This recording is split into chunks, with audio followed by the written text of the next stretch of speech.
The Wario Apparition. The Wario Apparition is one of the earliest and most recognizable Nintendo-related creepypastas. It's based on footage from an old Mario 64 promotional video that shows a highly detailed, floating Wario my God! The internet expanded this image into a legend, a spirit trapped inside the game who watches players from beyond the screen. Those who stare at clips of the apparition for too long claim the face begins to move on its own, smiling wider, as whispered words echo faintly through speakers. Some fans even say that playing certain ROMs at midnight causes the apparition to appear, creating the sense that Wario himself is aware of whoever's watching. Slender Man. Slender Man became an online horror phenomenon after first appearing in a 2009 internet thread as a tall, thin humanoid in a dark suit with a completely blank, pale face. He is said to lurk in forests, playgrounds, or places where children often go missing. According to the legend, the longer someone notices him, the sicker and more paranoid they become, developing nausea, memory gaps, and the terrifying sense that time itself is skipping. His presence is usually accompanied by static in photos or video, glitching cameras, and eventually, total disappearance of those who've encountered him, leaving nothing behind but distorted images of tall shadows in the background. Sonic.EXE. Sonic.EXE tells the story of a fan who receives a mysterious disc labeled only Sonic.EXE. Upon playing, the cheerful world of Sonic turns into a horrific version of itself. Characters have red, bleeding eyes, levels are coated in darkness and static, and the usual upbeat soundtrack becomes a slowed, reversed dirge. Throughout the game, Sonic appears as an evil entity that hunts down his friends, breaking the fourth wall by addressing the player directly. Many versions of the story end with the player feeling watched even after turning off their computer, as though Sonic's malevolent form has crossed into reality through the file. It's even scarier when it's people you know. Red Mist. Red Mist, sometimes called Squidward's suicide, comes from a supposed lost SpongeBob SquarePants episode that was never meant to air. In it, Squidward performs a concert where the animation slowly degrades, and realistic human-like eyes fill the background. Distorted crying and static cover the sound, leading to a grim ending where Squidward's eyes become completely red before the scene cuts to black. Viewers who reportedly watched the full episode recall vivid nightmares, devices freezing, and hearing faint sobbing through headphones days later. Its realistic visuals and suicidal tone make it one of the darkest urban legends tied to any children's cartoon. Lost Silver. Pokemon. Lost Silver focuses on a haunted copy of Pokemon Silver discovered at a garage sale.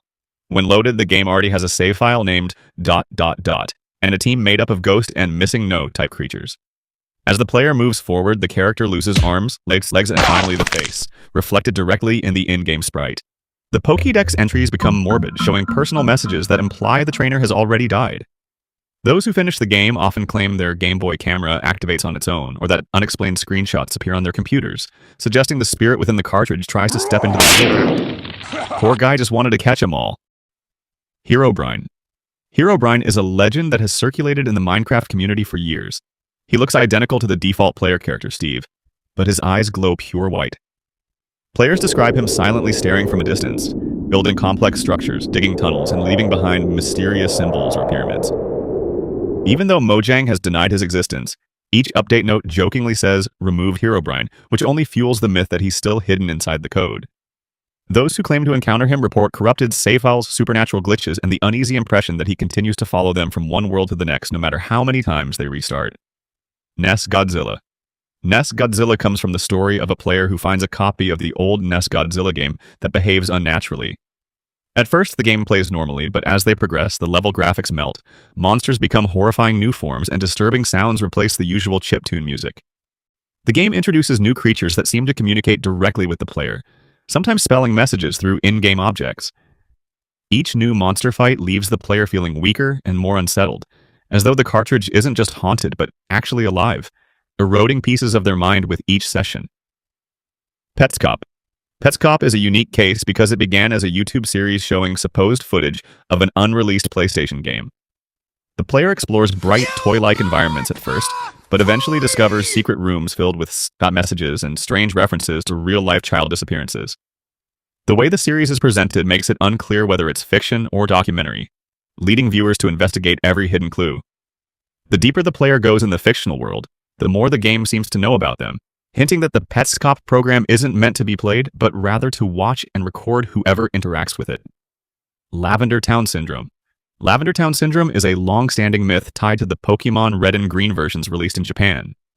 The story claims the original Lavender Town theme contained high-frequency tones that caused headaches, nausea, and even psychological breakdowns in young players. These reports supposedly led Nintendo to change the audio in later versions.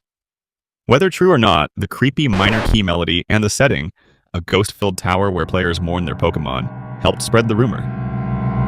Some listeners say that if you isolate the frequencies or reverse the track, faint screams or missing notes can still be heard. Ben Drowned. Ben Drowned is a digital age ghost story centered around a haunted Majora's Mask cartridge. The main character of the story plays the game and notices that NPCs begin referencing a boy named Ben, who had supposedly died before owning the game. Eventually, the game world distorts, and Ben's haunting spreads into real life. Computer files change names on their own, text documents rewrite themselves, and messages from Ben start appearing outside the game environment. I made a mistake. The myth suggests Ben is a ghost that uses data as his vessel, making his haunting not physical, but digital, able to infect anyone through a shared file or hyperlink. I'm pretty sure he's like this because he is stuck with the name Ben. I mean, can you blame him? Hey guys, it's me, Mish-Mash explanations. I just want to say Thank you guys for coming to the end. Thank you for watching the full video. I just wanted to just show, just showcase my art. I just really have a passion for drawing, and I really feel like it went well with the whole explanation thing. I just want to just show people what I'm capable of. So I really say thank you that you have really given me a chance for me to shine, and I really hope that you subscribe and like, just to show support, just for me to just feel a boost while I'm going on this journey. Thank you guys. Have a good day.